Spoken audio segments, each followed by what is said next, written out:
Neo-colonialism. You might have heard about the word colonialism. However, it does not relate to neo-colonialism.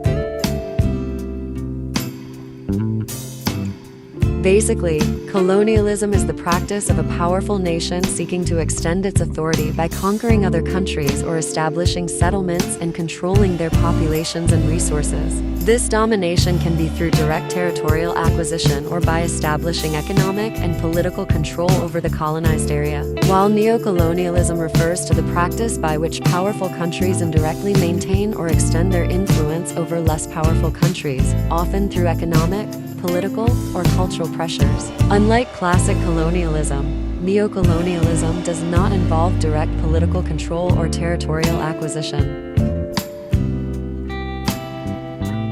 Now let me give you a proper definition of the word neo-colonialism. Neo-colonialism is the process by which rich, powerful, developed states use economic, political, or other informal means to exert pressure on poor, less powerful, underdeveloped states. In short, neo-colonialism is when developed countries control less developed countries through indirect means. Some examples of neo-colonialism are such as the American invasions of Vietnam and Afghanistan, as well as the Soviet invasion of Afghanistan have been called neo-colonialism, for example. However, neo-colonialism has more often taken the form of economic or political control. Along with Belgium's approach to Belgian Congo has been characterized as an essential example of neo-colonialism, as the Belgians embraced rapid decolonization of the Congo with the expectation that the newly independent state would become dependent on Belgium.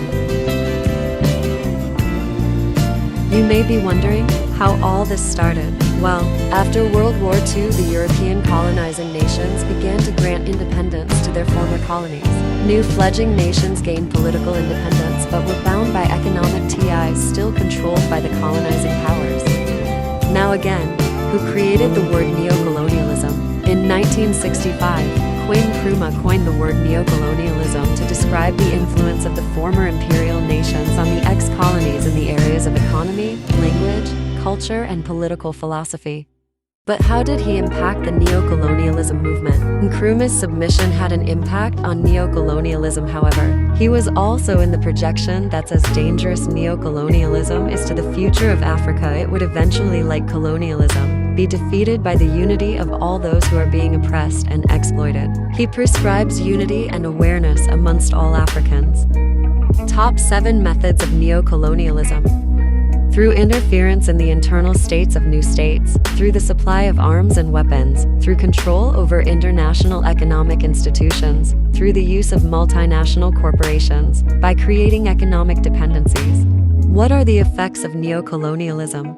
The result of neo-colonialism is that foreign capital is used for the exploitation rather than for the development of the less developed parts of the world. Investment, under neo-colonialism, increases, rather than decreases, the gap between the rich and the poor countries of the world. Developed nations have been exploiting developing nations through this process, whichever has led a dependency on developed nations, erosion of democracy and human rights in developing nations, and a lack of understanding and empathy. Instead, the continent continues to face economic dependence, corruption, and stunted development due to neo-colonial exploitation. The exploitation of Africa's vast natural and human resources, unequal trade relationships, and support for authoritarian governments have all contributed to the continent's ongoing struggles.